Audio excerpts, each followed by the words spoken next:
Hello, good morning all of you. स्वागत है आप सभी लोगों का फोकस कॉन्सेप्ट्स पर। आज जिस पेपर के हम मैथ्स के सॉल्यूशन करेंगे वो पेपर रहेगा पीजीटी ज्योग्राफी फीमेल। 3 जुलाई 2018 की ये शिफ्ट है और टाइमिंग था 2 से 5। बाकी जैसे कि आपको पता है कि पीजीटी पोस्ट के लिए जल्दी एग्ज़ाम शुरू होने जा रही है, तो अभी कुछ टाइम हम जो सॉल्यूशन करेंगे वो सिर्फ पीजीटी के ही करेंगे। अच्छा, बाकी देखो ये जो पीडीएफ आपको नज़र आ रही है ये कंप्लीट पीडीएफ है। मतलब पार्ट 1 हुआ या फिर वो सेकंड पार्ट हुआ सब्जेक्ट वाला, सब कुछ इसमें है।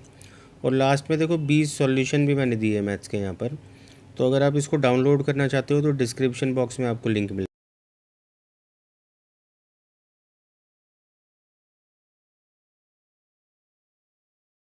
के सामने है। देखो एलसीएम एचसीएफ से क्वेश्चन है। कहते हैं भाई 3 अंकों की संख्याओं का योग 270 है, उनका एचसीएफ 18 है, तो ऐसी सभी संख्याओं का एलसीएम बताओ। तो हालांकि उसने नहीं बता रखा यहाँ पर कितने नंबर्स है, बट नंबर यहाँ 2 ही होंगे, क्योंकि देखो आपको सम नज़र आ रहा है 270। अब मतलब 2 से ज़्यादा संख्याओं को अगर आप लोगे ना, तो जैसे कि भाई सभी संख्याएं यहाँ पर 3 अंकों की है, तो 3 अंकों की ना सबसे छोटी संख्या 100 होती है। अगर मैं 100 भी मान के चलूँ कि चलो 3 नंबर्स लेके देखते हैं, 100 100 100, तो आप देख पा रहे हो कि कम से कम भाई 3 अगर नंबर्स होते ना, 300 तो सम बनता ही बनता। लेकिन यहाँ 270 बन रहे हैं, तो बस यहाँ से क्लियर हो गया कि नंबर्स तो यहाँ पर 2 ही है। अच्छा, तो उन दोनों नंबर्स को जो हम मानेंगे वो 18A और 18 भी मानेंगे। हमेशा की तरह मैं आपको समझा रहा हूँ। देखो कि एचसीएफ का काम होता है सिर्फ नंबर्स को बनाना। तो 2 नंबर्स आपको जो भी मानने हैं वो 18 के मल्टीपल्स होंगे। एक मैंने 18A मान लिया, दूसरा 18B मान लिया। इसके अलावा ए और बी हमेशा की तरह को प्राइम होते हैं, सहभाज्य, मतलब एक दूसरे को ना कटे।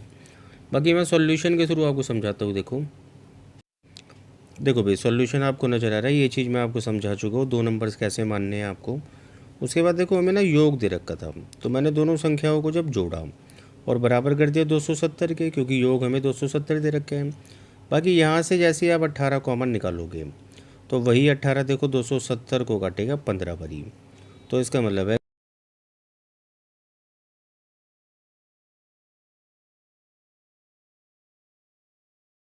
को प्राइम भी हो। तो ऐसे नंबर देखो होने में 1 और 14 भी होते हैं, बट 1 और 14 अगर आप ऐसे 2 नंबर्स लोगे ना ए और बी की जगह, तो जो नंबर्स आपके बनेंगे, पहला नंबर आपका 18 गुना 1 बनेगा, दूसरा नंबर 18 गुना 14 बनेगा। तो ये जो पहला नंबर बन रहा है ना आपका 18 गुना 1 18, तो आप देख पा रहे हो ये 3 अंकों की संख्या नहीं है, जबकि यहाँ पर हर एक नंबर 3 डिजिट का है, 3 अंकों का है। तो जब आप ऐसे ही सोचते चलोगे ना, तो 18 के टेबल में जो पहला नंबर आता है 3 डिजिट का, वो 18 गुना 6 आता है। तो मतलब 5 तक तो आप सोचो ही मत, और 6 भी अगर आप सोच रहे हो ना, तो फिर दूसरा नंबर आपको 9 लेना होगा भाई, तभी 15 बनेगा। और 6 और 9 आप ले नहीं सकते, क्योंकि ये को प्राइम नहीं है। तो इसीलिए जो पेयर यहाँ बन सकता है ना, वो 7 और 8 का है। इन दोनों को देखो जोड़ने से 15 भी बन रहे हैं और ये को प्राइम भी है। और जब हम इनको रखेंगे ए और बी की जगह, तो हमारे पास जो नंबर्स आ जाएंगे ना, वो आप समझ पा रहे हो 3 3 डिजिट के ही होंगे। बाकी देखो हमें इन नंबर्स का ना एलसीएम निकालना था, और एलसीएम निकालने के लिए आपको पता होना चाहिए कि जो कॉमन नंबर होते हैं उसको तो हम एक बार ही लिखते हैं, और उसके अलावा जो अदर फैक्टर्स होते हैं, अदर नंबर्स होते हैं, वो को प्राइम होने चाहिए, और 7 और 8 को प्राइम ही होते हैं। तो बस 7 और 8 को और लिख दो इसके साथ। तो आप इसको मल्टीप्लाई करोगे तो एलसीएम आपको मिल जाएगा 1008। चलते हैं अगले क्वेश्चन पर। देखो भाई, इसके बाद क्वेश्चन नंबर 2 आपको नज़र आ रहा है, ये एजिस से है, आयु से।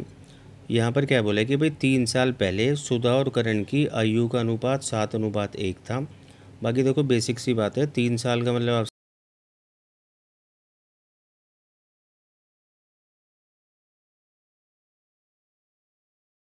उसी तरीके से देखो 3 साल बाद भी आपको आज से ही चलना है, यानी कि 2021 से जब आप 3 साल आगे चलोगे तो 2024 में इनकी आयु का अनुपात इतना हो जाएगा। और हमसे पूछा जा रहा है सुधा और करण की आयु का अनुपात अब से 7 वर्ष बाद क्या होगा। 7 वर्ष बाद जैसे कि आप समझ रहे हो, 2021 से 7 साल आगे चलने पर 2028 आ जाता है। तो 2028 का हमसे रेशियो पूछा जा रहा है। देखो अगली बात क्या समझनी है आपको कि भाई जब भी आप देखो एजिस का क्वेश्चन और आपको 2 रेशियो दे भी रखे हो, तो सबसे पहला काम क्या होगा कि उस रेशियो को ना बैलेंस करना होगा। बैलेंस कैसे करना होगा उसको कॉन्सेप्ट में आपको समझाता हूँ। देखो, दो लोगों की एज का जो अंतर होता है ना, वो हर पॉइंट पर सेम होता है जब तक वो दोनों जिंदा हैं। ये बात आप समझ रहे हो कि दो लोगों की एजेस का अंतर हमेशा सेम होता है। जैसे मान लो आप हो और आपके साथ कोई सिस्टर या ब्रदर हैं, तो आप दोनों की एजेस का रेशियो हमेशा सेम रहेगा। तो उसी कॉन्सेप्ट का यूज़ करते हुए आप मतलब बिना लिखे इस चीज़ को समझो कि जैसे कि आपको नज़र आ रहा है यहाँ अंतर भाई 6 का है और यहाँ आप अंतर देख पा रहे हो 3 का है, जबकि बात उन दो लोगों की हो रही है। तो इसको आप सेम बनाओगे। जैसे यहाँ पर डिफरेंस 6 है, तो आप यहाँ पर भी ना जो डिफरेंस ये 3 बन रहा है इसको 6 बना सकते हो। बस आपको डबल करना होगा। तो अब इसको डबल करके लिखना, मतलब ये रेशियो आप 4:1 नहीं बल्कि 8:2 समझना। बाकी क्या मैंने सॉल्यूशन में किया है समझते हैं। देखो भाई, सॉल्यूशन जैसे कि आपके सामने है और ये चीज़ मैं आपको समझा चुका हूँ कि 4:1 नहीं।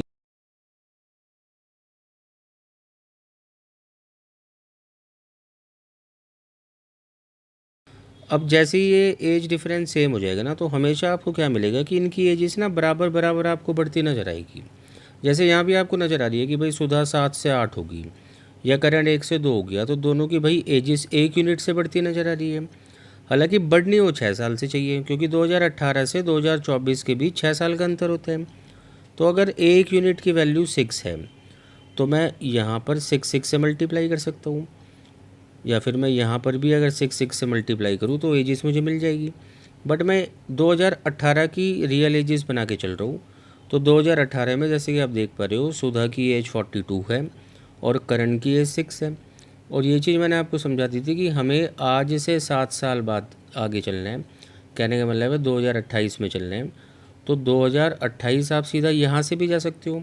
आप बोलोगे सीधा 10 ऐड कर दो, तो वही देखो मैंने यहाँ किया है कि हम या तो आज से 7 साल बाद चल ले या 2018 से 10 साल बाद चल ले।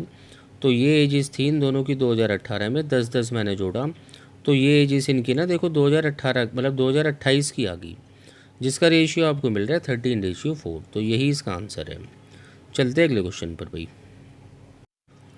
देखो भाई, इसके बाद क्वेश्चन नंबर 3 आपको नज़र आ रहा है सिंप्लीफिकेशन का।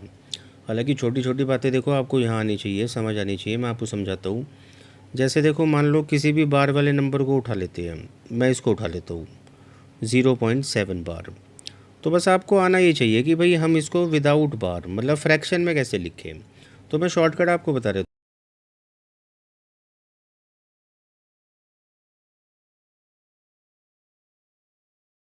हूँ। और नीचे आपको बस लिखना है कितनी डिजिट्स पर ऊपर बार थी। और आप देख पा रहे हो एक ही डिजिट पर बार थी, तो उतने ही 9 आ जाते हैं। अगर 2 डिजिट पे बार होता तो हम दोनों नीचे लिख देते। फिर से जैसे मैं आपसे पूछूँ, आप इस 0.6 बार को कैसे लिखोगे। तो आप बोलोगे कि ऊपर तो 6 लिख देना है, और क्योंकि एक ही डिजिट पर बार है तो एक 9 नीचे आ गया। उसी तरीके से अगर मैं आपसे पूछूं कि बताओ 0.16 और बार है अब की बारी सिर्फ 6 पर, तो इधर भी देखो आपको समझना है कि आप ऊपर तो लिख ही दो 16 को, लेकिन जिस पर बार नहीं है आपको वो नंबर माइनस करना होगा। मतलब आप इसमें से ना एक को माइनस करोगे। नीचे सबसे पहले आप देखोगे कितनी डिजिट्स पर बार है, तो आप बोलोगे एक पर है, तो इसलिए एक 9 आ गया। और जिस डिजिट पर बार नहीं होता तो उसके लिए आप समझते हो 0 आ जाते हैं। तो आप इसको लिख सकते हो 15/90। फिर से मैं आपसे पूछूं कि बताओ जी 0.83 लिखा है, जैसे बार 3 पर है, इसको आप कैसे लिखोगे। तो आप बोलोगे 83 में से जिस पर बार नहीं है उसको माइनस करना है, यानी 8 को माइनस करना है। और नीचे एक तो 9 आएगा और इस डिजिट के लिए 0 आएगा। और बिल्कुल लास्ट में मैं आपको समझा देता हूँ कि जैसे ये 2.4 बार, इसको आप कैसे लिखोगे। तो इधर आपको क्या करना होगा कि पहले दो को ना अलग कर लेना होगा। उसके बाद बचेगा 0.4 बार, उसको आप 4/9 लिख सकते हो। तो 9 दूनी 18 और 4 22/9 हम इसको लिख सकते हैं। तो अगर ऐसा लिखना आपको आ गया तो आगे कुछ नहीं है। देखो मैं सॉल्यूशन के थ्रू आपको समझाता हूँ। देखो भाई, सॉल्यूशन आपको नज़र आ रहा है, तो मैंने बस इनको ना इसी तरीके से फ्रैक्शन में लिखा। और अगले स्टेप में मैंने क्या किया कि जैसे डिवाइड था तो इसको मल्टीप्लाई लिखा। और जैसे कि आप समझते हो मल्टीप्लाई का साइन बनाना है तो भाई पलट देना है, रेसिप्रोकल कर देना है। और उसके बाद आप जब सिंपली इसको कैलकुलेट करोगे तो आपको आंसर मिल रहा है 33/35। हालांकि ऑप्शन में 33/35 नहीं है, हमें ये आंसर दिया जा रहा है। तो मतलब ये एक करेक्शन है, आप इसको ठीक कर लेना, सही आंसर इतना ही होगा। बाकी आप इसको एक बार और अच्छे से चेक कर लेना, मैं भी रीचेक नहीं कर पाया था। तो मतलब एक बारी आप चेक कर लेना इसको। चलते हैं अगले क्वेश्चन पर। देखो भाई, इसके बाद क्वेश्चन नंबर 4 जो है वो प्रॉफिट एंड लॉस से है और बिल्कुल आसान क्वेश्चन है, समझते हैं इसको। कहता है नीरज अपने चिन्हित मूल्य यानी कि अंकित मूल्य मार्क्ड प्राइस पर 20% की छूट की अनुमति देने के बाद एक वस्तु को बेचता है। यदि वह सामान को दूसरी छूट की पेशकश के बाद इसे बेचता है तो वस्तु का बिक्री मूल्य 540 रुपये हो जाता है। कहने का मतलब है भाई, जैसे उसने 20% का डिस्काउंट दिया था, अगर उतना ही डिस्काउंट वो दोबारा से देता, और देखो यहाँ कहीं भी क्रमिक नहीं लिखा हुआ, तो इसका मतलब है ये वाला 20 भी ना शुरुआती प्राइस पर है, तो हम कह सकते हैं कि टोटल 40% अगर वो डिस्काउंट देता। तो देखो मार्केट प्राइस अपने आप में 100% होता है, और 40% अगर आप डिस्काउंट दे दोगे तो इसका मतलब आपने ग्राहक से 60% लिए, यानी कि सेलिंग प्राइस 60% रहा, और वो सेलिंग प्राइस आपको बता रखा है 540 रुपये। अब पढ़ते आगे। कहता है अगर वस्तु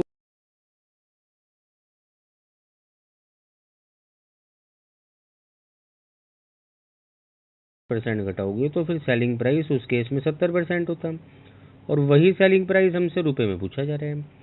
तो अब इसको कैलकुलेट कर लो। देखो कि जैसे कि 540 वैल्यू है 60 की, 60 से डिवाइड करने पर 1 की वैल्यू आ गई। चाहिए आपको 70 की वैल्यू है तो 70 से मल्टीप्लाई कर लो। तो ऐसा कैलकुलेट करने पे आपको ये 630 मिल जाएगा। तो बस इतने पर बेचता वो अगर 30% डिस्काउंट देता। इसके बाद देखो क्वेश्चन नंबर 5। कहता है कि भाई जब एक संख्या को क्रमशः 4, 5 और 6 से विभाजित किया जाता है तो शेष क्रमशः 2, 3 और 5 बचता है और अंतिम भागफल 7 होता है। तो वो नंबर आपको सबसे पहले पता करना है, फिर आप उस नंबर को ना 53 से डिवाइड कर लेना, और जो भी शेषफल रिमाइंडर बच रहा है वो आंसर कर देना। तो पहली बात तो ये देखो, ये कॉन्सेप्ट है सक्सेसिव डिवीज़न का। मैं आपको समझा देता हूँ। देखो जैसे कोई नंबर था, तो हमने क्या किया भाई, उसको डिवाइड किया 4 से। अच्छा, कितनी बारी डिवाइड हुआ ये हमें नहीं पता, बट ये पता है कि 2 रिमाइंडर बचा था। फिर अगली बारी हमने इसको डिवाइड किया 5 से। फिर से नहीं पता कितनी बारी डिवाइड किया होगा नंबर ने, बट रिमाइंडर का पता है 3 बचा। और बिल्कुल लास्ट में देखो डिवाइड किया 6 ने। कितनी बारी डिवाइड किया है अब की बारी हमें पता है, क्योंकि अंतिम भागफल हमें दे रखा है 7, और 7 टाइम्स डिवाइड करने के बाद भी रिमाइंडर बचा था 5। अब देखो कैसे आपको नंबर तक पहुंचना है, एक एक स्टेप समझते हैं। जैसे मान लो मुझे ये वाला नंबर चाहिए, ये वाला भागफल चाहिए। ये जो ऊपर वाला भागफल है ना, ये असल में क्या होगा कि 6 गुना 7 प्लस 5 से बनेगा। पढ़ रखा है आपने, देखो ये डिवीज़न की एक प्रॉपर्टी होती है जो हम छोटी क्लासेस से पढ़ते आ रहे हैं। तो 6 गुना 7 42 और 5 47।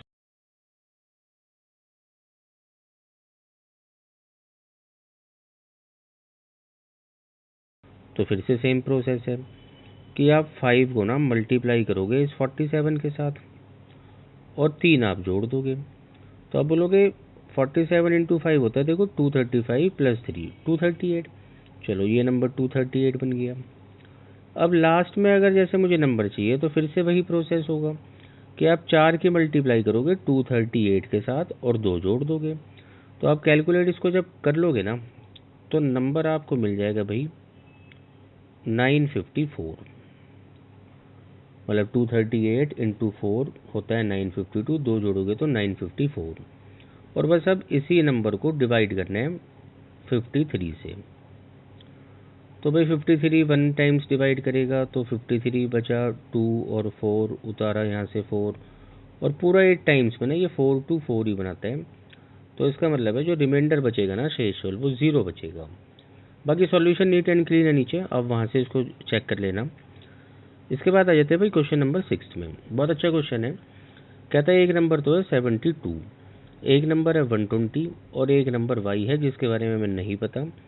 तो इन तीनों नंबर्स का एलसीएम हमें दे रखा है 3960, और इन तीनों नंबर्स का एचसीएफ है 24। अब y का जो भी छोटे से छोटा मान हो सकता है, तो उस नंबर का हमें क्या करना है, अंकों का योग करना है। अब देखो समझते हैं। सबसे पहला काम क्या होगा, प्राइम फैक्टराइजेशन। प्राइम फैक्टराइजेशन एक मेथड होता है एलसीएम और एचसीएफ निकालने का। उसमें हमें जो भी नंबर्स दिए होते हैं ना, हम सबसे पहले उसके प्राइम फैक्टर्स करते हैं। जैसे कि 72 के अगर आपको प्राइम फैक्टर्स करने हैं तो देखो आप ऐसे लिखोगे कि 2 से भाई 36 बारी घटा, फिर 2 से 18 बारी,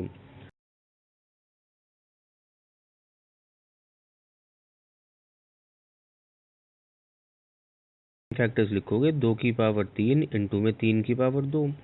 तो ऐसे ही आपको जितने भी यहाँ नंबर्स या फिर एलसीएम एचसीएफ मिल रहे हैं सबके प्राइम फैक्टर्स करने हैं। समझाते हो, देखो मैं सॉल्यूशन से।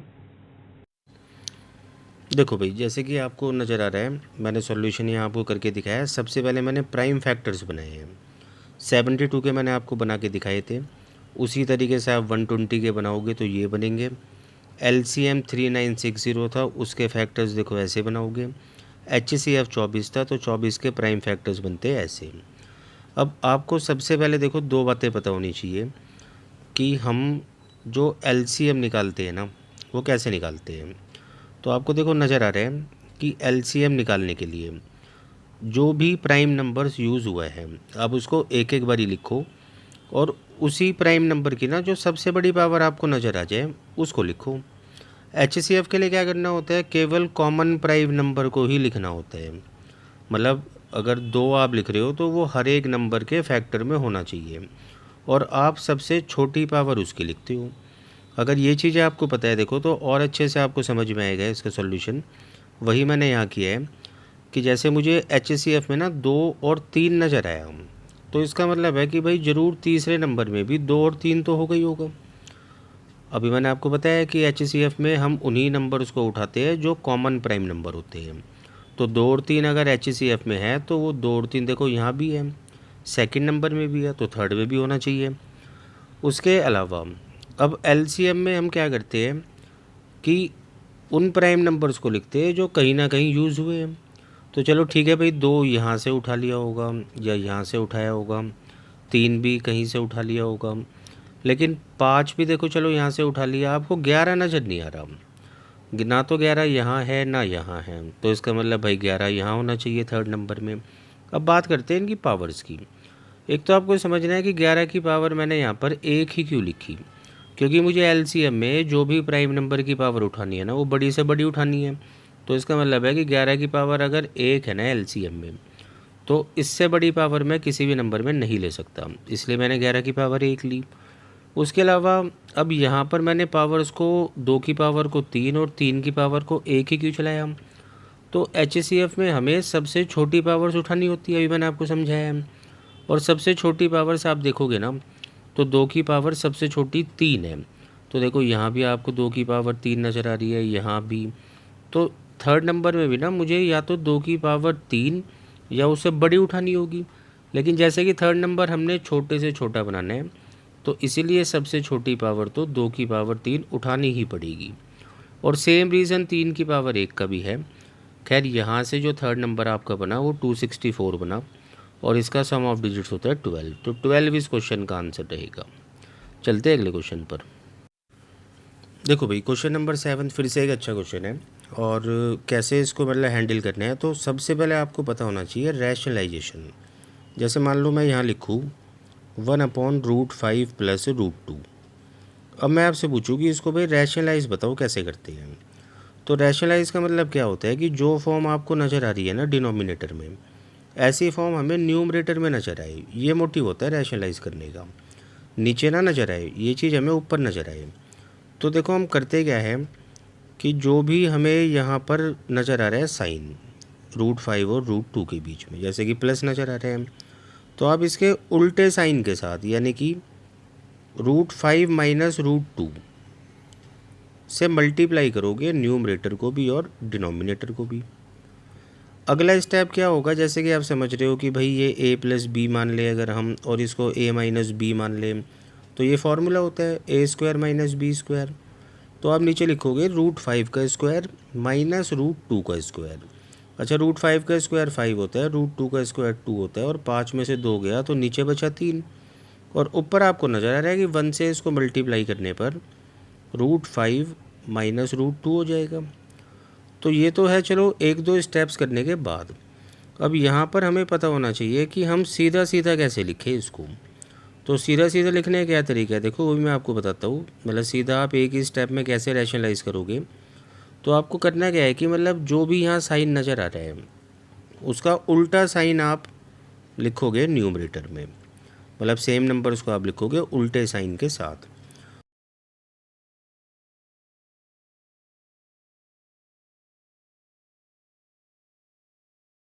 पाँच होता है, रूट 2 का स्क्वायर 2 होता है, और दोनों का अंतर जैसे कि आप समझ रहे हो 3 होता है।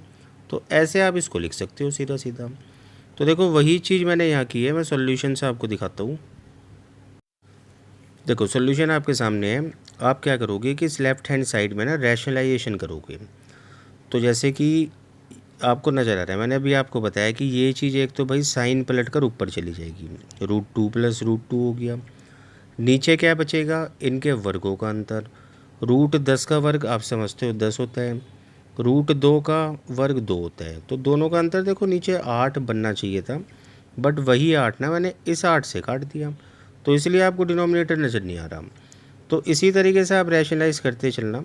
बाकी देखो यहाँ थोड़ा सा ध्यान रखना, माइनस है, तो जैसे हम इसको ऊपर ले जाएंगे ना तो रूट 2 प्लस रूट 5 हो जाएगा, और नीचे क्या बचेगा, तो आप बोलोगे रूट 10 का स्क्वायर 10 होता है, रूट 5 का स्क्वायर 5 होता है, दोनों का अंतर नीचे 5 बचेगा, वही 5 मैंने यहाँ से काट दिया।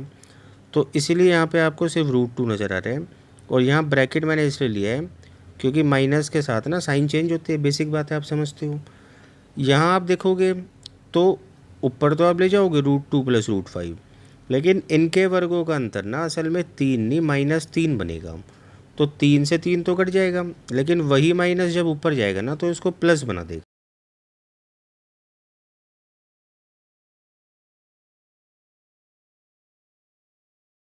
सॉल्व करोगे मतलब इनको मल्टीप्लाई करोगे तो आपको ऐसी चीज़ें नज़र आ जाएगी।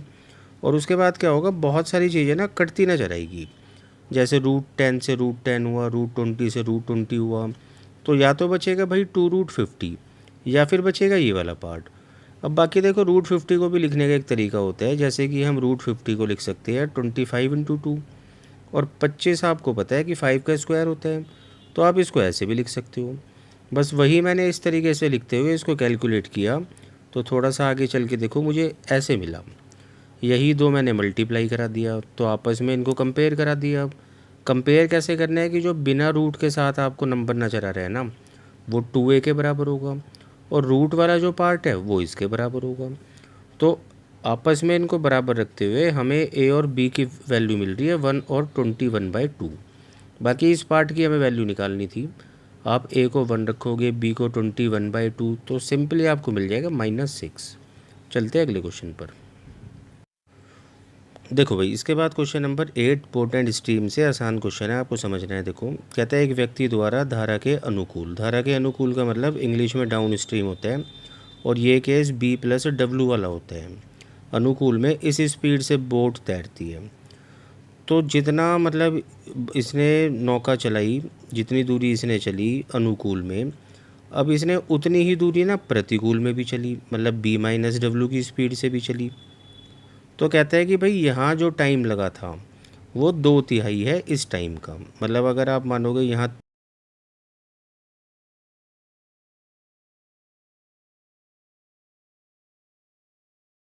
रेशियो बनता है। अभी वो चीज़ हम सॉल्यूशन से समझेंगे। आगे देखो क्या कहता है कि भाई व्यक्ति की चाल और धारा की चाल, मतलब b इंटू में w बराबर है 20 के। तो हमें निकालना है व्यक्ति की चाल और धारा की चाल का अंतर क्या होगा, मतलब हमें b माइनस डब्लू निकालना है। तो समझते हैं देखो सॉल्यूशन से। देखो भाई सबसे पहली बात, जैसे कि हमें टाइम का रेशियो मिल ही रहा था, मैंने ऊपर भी बनाया था कि यहाँ 2 यूनिट टाइम लगता है और b माइनस डब्लू में 3 यूनिट। बाकी जब डिस्टेंस सेम होता है ना तो ये इन्वर्स रेशियो बन जाता है स्पीड का। तो स्पीड का रेशियो आप 3 और 2 भी लिख सकते हो, वरना मैंने इसको 6 और 4 लिख दिया ताकि चीज़ें डेसिमल में ना जाए। अब आपको पता है कि भाई अगर b की वैल्यू निकालनी है तो दोनों को जोड़ के आधा करना होता है, मतलब 6 और 4 10 का आधा 5x। अगर आपको w की वैल्यू निकालनी है, दोनों का अंतर बाय 2 करना होता है, तो आपको w की वैल्यू 1x या x मिल रही है। अब जैसे कि हमें प्रोडक्ट गिवन था तो हमने भी प्रोडक्ट कर लिया कि भाई b इतना और w इतना, तो ये बन रहा है देखो 5x², बट दे 20 रखा है, तो कैलकुलेट करने पे x की वैल्यू 2 मिल जा रही है हमें। अब डिफरेंस हमसे पूछा है, जैसे कि आप डिफरेंस देख पा रहे हो 4x है, और 4x की वैल्यू क्या होगी जबकि x की 2 है, तो आप बोलोगे 4 इंटू 2 यानी कि 8। तो 8 इस सवाल का आंसर है। चलते हैं अगले क्वेश्चन पर। देखो भाई, इसके बाद जो अगला क्वेश्चन है ये मेंसुरेशन का है, समझाता हूँ मैं आपको।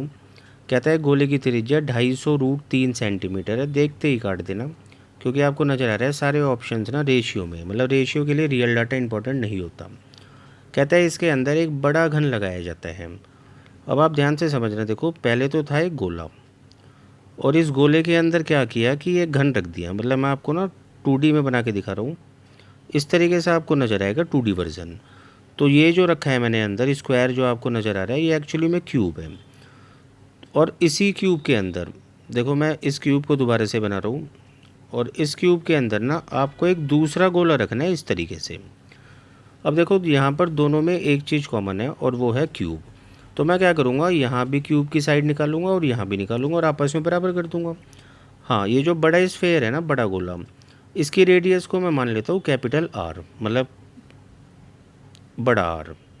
अब ये जो लाइन मैंने खींची है ना, बड़े ध्यान से समझना, ये एक्चुअली में डायमीटर तो है गोले के लिए, और डायमीटर जैसे कि रेडियस का दुगना होता है, रेडियस को हमने कैपिटल आर माना है, तो हम बोलेंगे कि ये लेंथ 2r है, मतलब इस गोले के लिए। अगर मैं आपसे पूछूं कि घन के लिए क्या है ये, तो आप बोलोगे डायगोनल है, और घन का डायगोनल क्या होता है, √3a। तो यहाँ से आपको a की जो वैल्यू मिल रही है ना, वो मिल रही है 2r अपॉन में √3। उसी तरीके से देखो, ए साइड मैंने इस घन की जैसे मानी है, तो ये भी घन वही है, तो साइड इसकी ए है, मतलब ये वाली साइड इसकी ए है।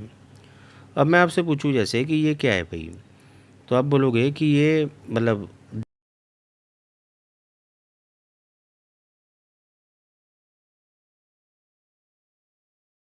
स्मॉल आर मानूंगा, तो मैं बोलूँगा कि ये 2r जो है ना, ये बराबर होगा क्यूब की एक साइड के बराबर, यानी ए के बराबर।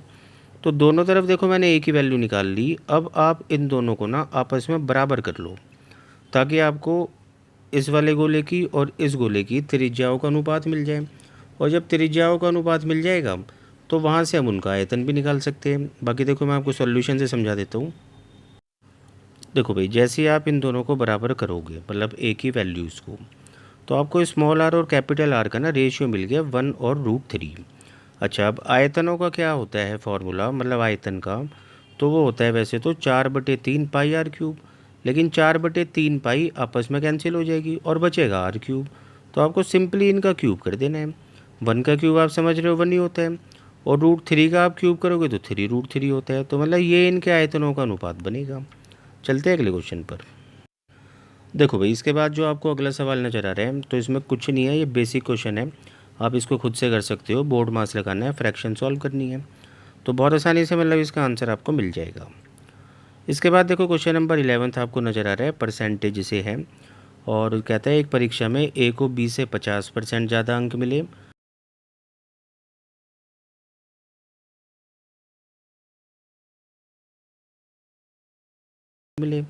अब हमें ए के नंबर दे रखे हैं और डी के पूछे हैं। तो देखो, ए यहाँ पर फर्स्ट है और डी यहाँ पर लास्ट है। तो एक तो मैं आपको बताऊंगा सीधा हम फर्स्ट और लास्ट का रेशियो कैसे कैलकुलेट करते हैं, लेकिन उससे पहले आपको देखो ये रेशियो बनाना आना चाहिए, इनकी फ्रैक्शंस आनी चाहिए। तो समझते हैं देखो सोल्यूशन से। देखो भाई, सबसे पहले आपको फ्रैक्शन पता होनी चाहिए कि जैसे कि 50% को हम 1/2 लिख सकते हैं, 16 2/3% को 1/6, और 33 1/3 को 1/3। अच्छा, नीचे वाला जो नंबर होता है ना फ्रैक्शन में, ये होता है जिससे तुलना होती है। जैसे ए की तुलना यहाँ पर बी से थी, तो मैंने सीधा सीधा बी को 2 मान लिया। अब ए के 50% ज़्यादा अंक थे, यानी कि इतने अंक ज़्यादा होंगे, 3 होंगे। उसी तरीके से बी के सी से इतने परसेंट कम अंक थे, तो क्योंकि तुलना सी से है भाई, सी को मैंने 6 मान लिया, और एक कम अंक था बी का, तो 5 हो गया। वैसे देखो, सी के डी से 33 सहित 1/3% अधिक अंक थे, मतलब अगर मैं डी को मानूँ यहाँ पर 3, तो एक ज़्यादा अंक होगा किसका, सी का, 4 अंक हुए। अब अगला स्टेप मुझे आपको बताना है कि भाई कैसे फर्स्ट और लास्ट को हम कंबाइन करते हैं। उसके लिए आपको क्या करना होगा, ए रेशियो बी के नीचे ना बी रेशियो सी लिखना होगा, और उसी के नीचे सी रेशियो डी। और जब आप इनको मल्टीप्लाई करोगे, तो आप देख पा रहे हो बी से बी कैंसिल आउट हो जाएगा, सी से सी, और एक साथ आपको ना फर्स्ट और लास्ट का रेशियो मिल जाएगा। तो वही देखो मैंने यहाँ किया है, मैंने ये ए रेशियो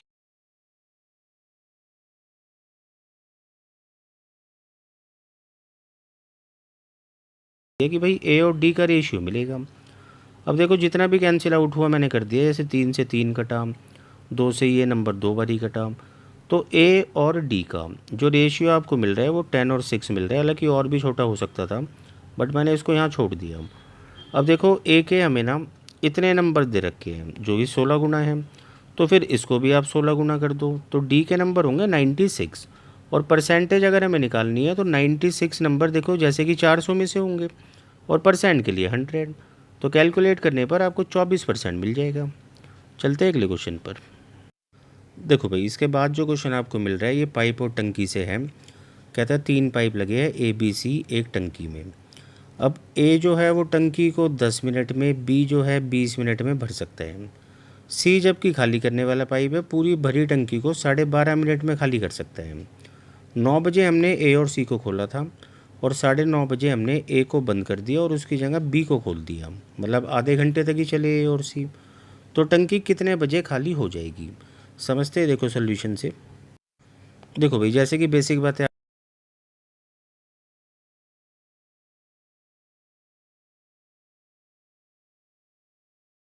अब इसके बाद हम निकालते हैं इन पाइप की क्षमता। तो ए की क्षमता 1 मिनट में 10 पानी भरता है, बी 1 मिनट में 5 भरता है और सी खाली करने वाला है वो 1 मिनट में 8 पानी खाली करता है। तो देखो जैसे कि ए और सी को हमने 9 बजे खोला था और 9:30 बजे ए को बंद कर लिया, तो 30 मिनट यानी ए और सी साथ में खुले रहे। अब ए की क्षमता जैसे कि आपको 10 नज़र आ रही है, सी की -8, तो यानी कि क्षमता 2 रहेगी और 30 मिनट तक इन्होंने इतना पानी भरा होगा। अब बच्चों को क्या लगता है कि भाई 100 में से 60 हो गया, 40 और बचा। गलत है ये। अब ए को आपने जब बंद किया ना तो देखो बी चालू होगा और जब बी अब चालू होगा ना तो वो इतना भर नहीं पाएगा जितना सी खाली कर देगा, या फिर 5 - 8 होता है -3, और माइनस आपको बता रहा है कि टंकी अब खाली होगी, जितनी भरी है ना वही खाली होगी। तो हमें अब 60 टंकी खाली करनी होगी 3 की क्षमता से। तो आप समझ पा रहे हो 20 मिनट लगेंगे और जैसे ही आप 9:30 में 20 मिनट जोड़ते हो तो आपको यहाँ से टाइम मिलेगा 9:50। चलते हैं भाई अगले क्वेश्चन पर। देखो भाई इसके बाद क्वेश्चन नंबर 13 बहुत अच्छा क्वेश्चन है, मतलब है इजी बट थोड़ा कॉन्सेप्चुअल है। कहता है सुरेखा ने 15% वार्षिक ब्याज की दर से, CI की दर से 48,000 रुपये उधार लिए और 1 वर्ष बाद उसने क्या किया कि कुछ पैसा चुका दिया, मतलब जितना पैसा बनता था पूरा नहीं चुकाया, थोड़ा सा पैसा उसमें से चुका दिया, पार्ट पेमेंट कर दी। अब बाकी जो बचा हुआ पैसा था उस पर फिर से ब्याज लगा होगा 1 साल। तो दूसरे वर्ष के अंत में ना उसने इतना पैसा और दिया और सारा कर्ज अपना माफ़ कर लिया। तो हमसे पूछा है कि भाई पहले वर्ष के अंत में जो पैसा उसने दिया था ना वो कितना दिया था। समझते। देखो भाई सबसे पहली बात क्या है कि जैसे उसने 48,000 रुपये उधार लिए, अब पैसा तो उसने देखो 1 साल बाद चुका है, मतलब साल के अंत में चुका है, तो तब तक भाई ब्याज भी लग चुका होगा 15%।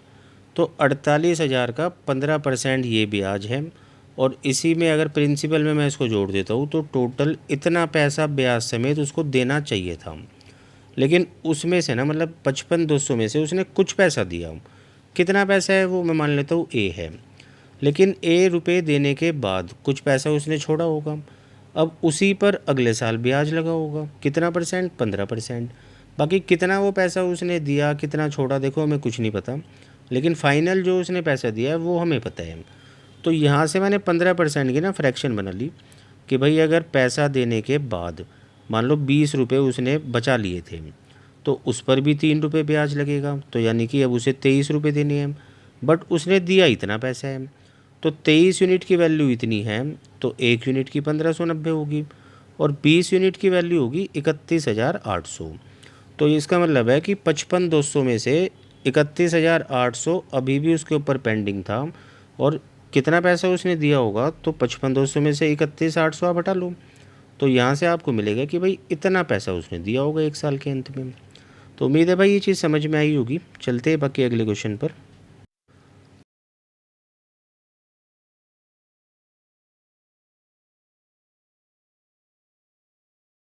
परीक्षा दी तो लड़कियों की संख्या के 2/3 और लड़कों की संख्या के 3/5 ने परीक्षा उत्तीर्ण की यानी पास की। तो देखो मैं मान लेता हूँ कि भाई अगर लड़कियाँ यहाँ पर 3 हैं तो उसमें से पास 2 लड़कियों ने किया, इस 2/3 का यही तो मतलब है। अब फेल कितनी लड़कियाँ हुई होगी, आप बोलोगे एक।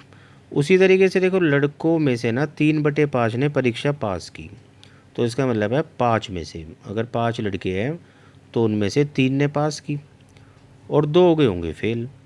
अब आगे जब आप पढ़ोगे तो कहता है भाई जिन लड़कों और लड़कियों ने परीक्षा पास की है वो समान संख्या है, मतलब वो आपस में बराबर है। तो देखो ये है पास हुई लड़कियाँ और ये है पास हुए लड़के, तो इनको आपको सेम बनाना है। 2 और 3 को आप 6 बना सकते हो क्योंकि वो 6 एलसीएम होते हैं। उसके लिए आपको यहाँ 3 से और यहाँ 2 से मल्टीप्लाई करना होगा। बाकी अब यहाँ वाले सभी नंबर्स को आपको 3 टाइम्स करना होगा ताकि रेशियो मेंटेन रह सके, और यहाँ वाले नंबर्स को 2 से।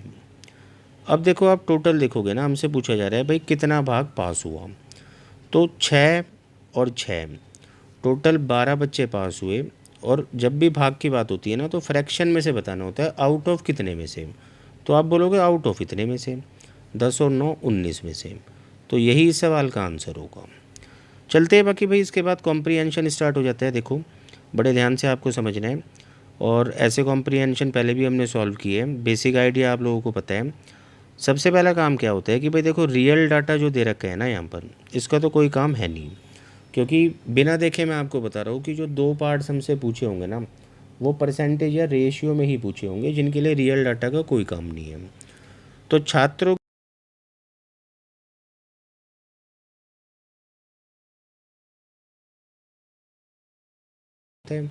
इन सब का परसेंटेज आप हटा सकते हो और टोटल स्टूडेंट्स को आपको 100 मानना है। तो सीधा चलते हैं, इसने पूछा क्या है। अच्छा पूछने से पहले एक चीज़ और है, हाँ यहाँ देखो आपको ना हर एक स्कूल में लड़कों और लड़कियों का रेशियो दे रखा है, तो आपको आगे बढ़ने से पहले ना इसी रेशियो में बांटना होगा।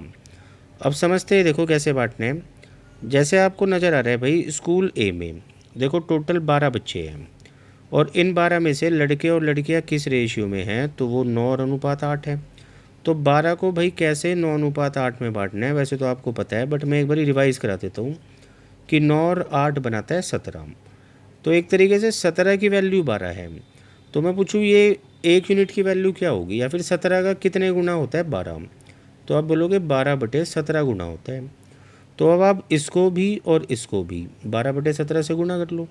अच्छा 12 × 9 आपको पता है 108 होता है, तो आप इसको लिखोगे ऐसे, और इधर आप लिखोगे 8 की जब गुना 12 में करोगे तो 96/17।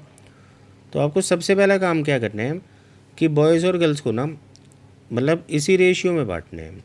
समझते हैं देखो सॉल्यूशन से। देखो भाई जैसे कि आपको नज़र आ रहा है ये तो मैंने आपको बांट के दिखाई दिया था।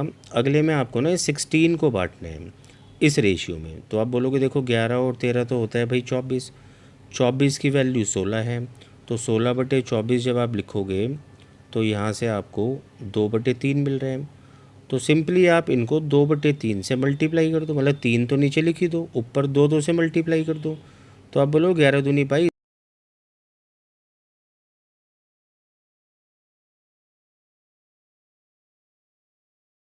होगी। हालांकि इसमें ज़्यादा टाइम नहीं लगता, और अगर लग भी रहा है तो कैलकुलेशन को देखो ठीक करना होगा आपको।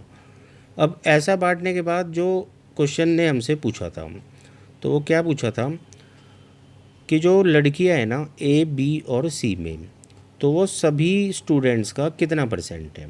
अब आप समझ पा रहे हो, देखो टोटल स्टूडेंट 100 ही बना रखे हैं, परसेंटेज के लिए भी 100 लिखोगे तो 100 से 100 तो कट गया। कुल मिला के हमें लड़कियाँ गिननी है ए बी और सी में। तो ए बी सी में जैसे कि आपको नज़र आ रही है, ए में लड़कियाँ 96/17 है, बी में 26/3 है। तो इस तरीके से मतलब आप काउंट कर लेना, और ऐसा नहीं है कि आप इसको बिल्कुल फ्रैक्शन वाइज कैलकुलेट करोगे।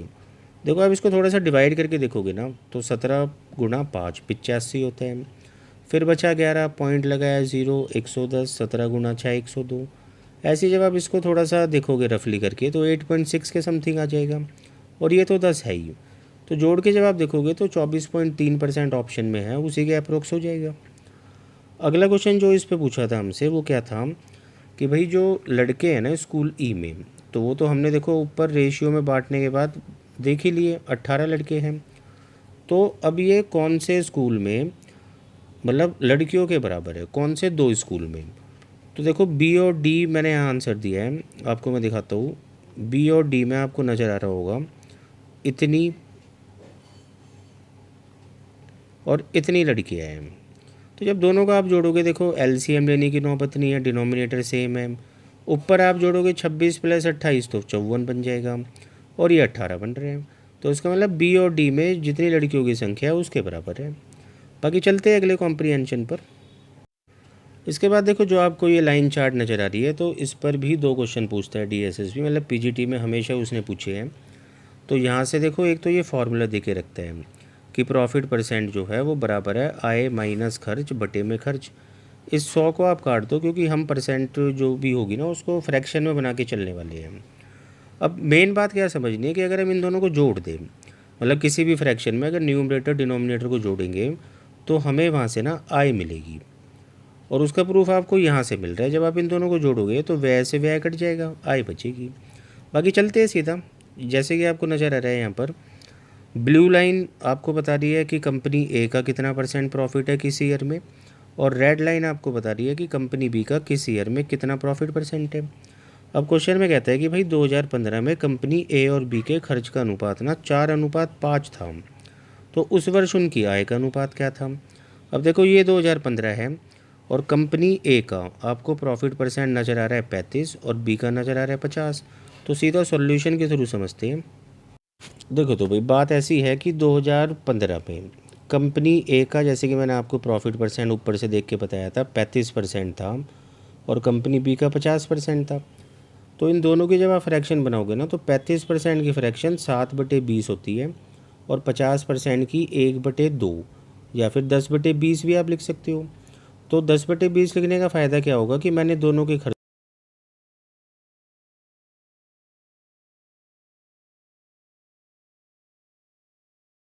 मल्टीप्लाई करने वाला हूँ 4 से, और इन नंबर्स को मैं मल्टीप्लाई करूँगा 5 से। तो मल्टीप्लाई करने पे आपको ऐसे नंबर्स मिल जाएंगे। और अभी देखो हमने इस रेशियो में खर्च बना लिए, तो अब इनकम का रेशियो बताना है। और मैंने आपको समझाया था इनकम इन दोनों को जोड़कर बनती है। तो इधर इनकम बनी देखो 108, और इधर 100 + 50 यानी कि 150। बाकी इसका और छोटा रेशियो बनेगा 54:75। हालांकि ऑप्शन में कुछ अलग आंसर दे रखा है, तो आपको करेक्शन करनी है, वो गलत है। सही आंसर इतना होगा। इसके बाद देखो एक और क्वेश्चन था इसी कॉम्प्रीहेंशन पे। वो क्वेश्चन क्या था मैं आपको यहीं से समझा देता हूँ कि 2014 में दोनों के खर्च बराबर है, और दोनों की इनकम का मतलब आय का योग हमें 318 दे रखा है। तो दोनों का मतलब खर्च का योग बताना है। अब सबसे पहले देखो जो 2014 में भाई कंपनी ए का प्रॉफिट % है या कंपनी बी का है, वो इतना इतना है। दोनों की फ्रैक्शन मैंने लिख दी, 25% की 1/4 होती है, और 40% की 2/5। उसके बाद देखो जैसे कि हमें इनके खर्च बराबर करने हैं, तो 4 और 5 को बराबर करना आपको आता है, दोनों को 20 बना दो। 20 कैसे बनेगा, इन नंबर्स को 5 से और इन नंबर्स को 4 से मल्टीप्लाई कर दो। तो देखो वही मैंने यहाँ किया है। और इसके बाद जैसे कि हमने ऊपर भी मैंने आपको बताया था इनकम बनती है भाई दोनों को जोड़कर। तो यहाँ इनकम बनी 25, यहाँ बनी 28। अब क्योंकि हमें दोनों इनकम्स का ना आय का योग दे रखा है इतना, हालांकि वो यूनिट में बन रहा है 53, तो ये 53 की ही वैल्यू है। और हमें उनका खर्च निकालना है दोनों का मिलाकर, 20 और 20 40 यूनिट बन रहे हैं। तो 40 की वैल्यू मैंने यहाँ निकाल दी। तो आप कैलकुलेट करोगे सिंपली आपको 240 मिल जाएगा। चलते हैं भाई अगले कॉम्प्रीहेंशन पर। देखो भाई ये लास्ट कॉम्प्रीहेंशन है, हमेशा की तरह ये सबसे आसान कॉम्प्रीहेंशन होते हैं।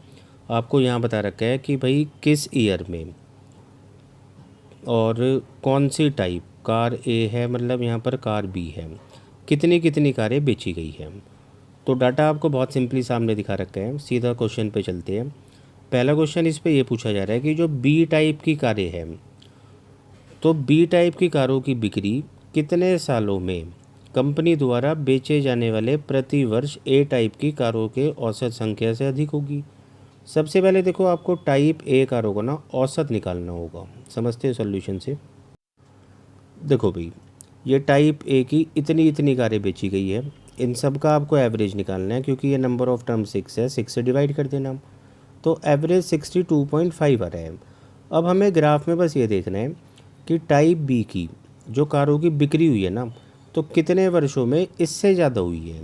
तो आप बहुत आसानी से चेक कर पा रहे हो, वहाँ पर आप देख लेना, तो 3 वर्षों में ऐसा हुआ है। इसके बाद चलते हैं बिल्कुल लास्ट क्वेश्चन पर। देखो भाई, बिल्कुल लास्ट क्वेश्चन इस पेपर का है, इसी मतलब कॉम्प्रिहेंशन पर है। कहता है 2010, 12 और 14 में कंपनी द्वारा बेचे जाने वाली ए प्रकार की कारों की कुल संख्या 2011, 13, 15 में बेची गई बी प्रकार की कारों की कुल संख्या से कितना प्रतिशत कम है। तो आपको देखो 2010, 12, 14 में चेक करना है कंपनी ए ने कितनी कार बेची है, और 11, 13, 15 में चेक करना है बी ने कितनी कारें बेची है। हालांकि एक दिक्कत आपको यहाँ मिलेगी, देखो ये जो बी है ना कार, तो यहाँ पर आपको ग्राफ तो दिखा रखा है बट नंबरिंग नहीं बता रखी। तो ये थोड़ा सा आपको देखो स्केलिंग करनी होगी। यहाँ आपको नंबरिंग नज़र आ रही है, तो इससे आप थोड़ा सा इसको मैच कर लेना कितनी इनकी वैल्यूज़ होगी, और सॉल्यूशन के थ्रू बाकी मैं आपको समझा देता हूँ।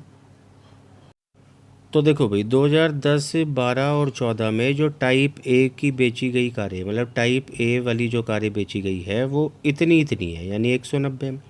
अब 11, 13, 15 में आप थोड़ा सा स्केलिंग करके देख लेना, तो मुझे देखो इतना इतना नज़र आया, तो इतनी कारें बेची है। तो बस हमें यही बताना था कि 190 कितना परसेंट कम है 204 से। तो 190 देखो आपको कितना कम नज़र आ रहा है, चौथा, और किससे, 204 से, और परसेंट के लिए 100। तो कैलकुलेट आप करोगे तो 6.9% अप्रॉक्सीमेटली आपको मिल रहे हैं। बाकी देखो भाई ये पेपर यहाँ ख़त्म होता है, बाकी जल्द मिलते हैं अगले पेपर के साथ। जब तक आप इस पूरे पीडीएफ को एनालाइज करो और इन सॉल्यूशंस को अच्छे से मतलब रिवाइज़ करो। मिलते हैं जल्द। Thank you, take care.